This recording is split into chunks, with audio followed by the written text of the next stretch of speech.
You ever notice how the people who say that billionaires and trillionaires shouldn't exist are always people who have never had money, who are terrible with money, and almost always in debt? My husband and I just got back from living in France for a month.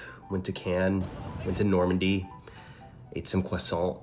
Currently debt-free outside of our mortgage.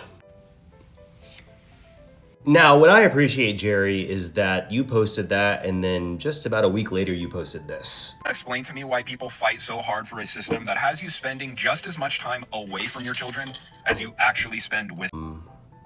I think that's you complaining about capitalism, Jerry.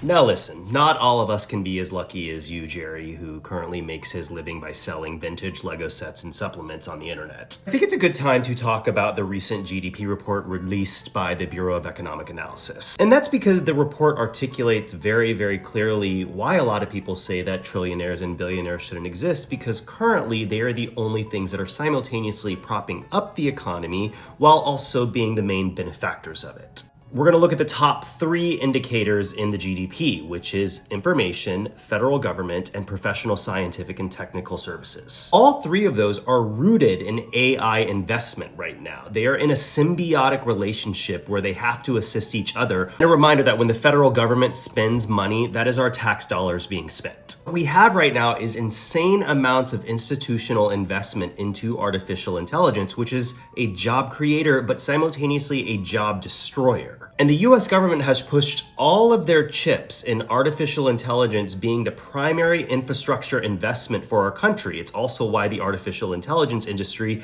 is in the top 2 of campaign contributors for the 2026 midterms. As I'm sure you're aware, or might not be aware, the M7, the Magnificent Seven, which represents 33% of the stock market, all of them are heavily indexing on AI, and they are putting so much money into the investment, which is that GDP, but currently there is almost no return on this investment right now, except for the US government, who is currently propping it, while simultaneously eliminating restrictions, guardrails, and regulations to ensure that they can move, to ensure that the economy does not go into the shithole. All of this investment makes them valuable. All of this value makes the owners and the investors who invest in them billionaires and trillionaires. Absolutely, when people say that billionaires and trillionaires shouldn't exist, it's because the United States has one of the lowest progressive tax rates in the world, and then we also don't have a wealth tax on unrealized gains. The problem, and why I say billionaires and trillionaires shouldn't exist right now, is because we are over-indexing on a specific industry that currently is not creating any sort of return on investment,